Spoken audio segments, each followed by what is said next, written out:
Trail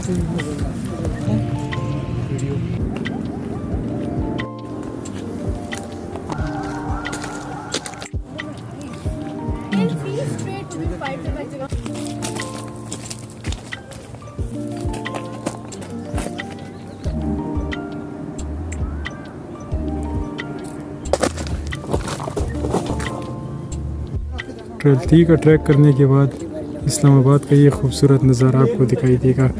ये रहा supreme court, parliament house और रावल लेक।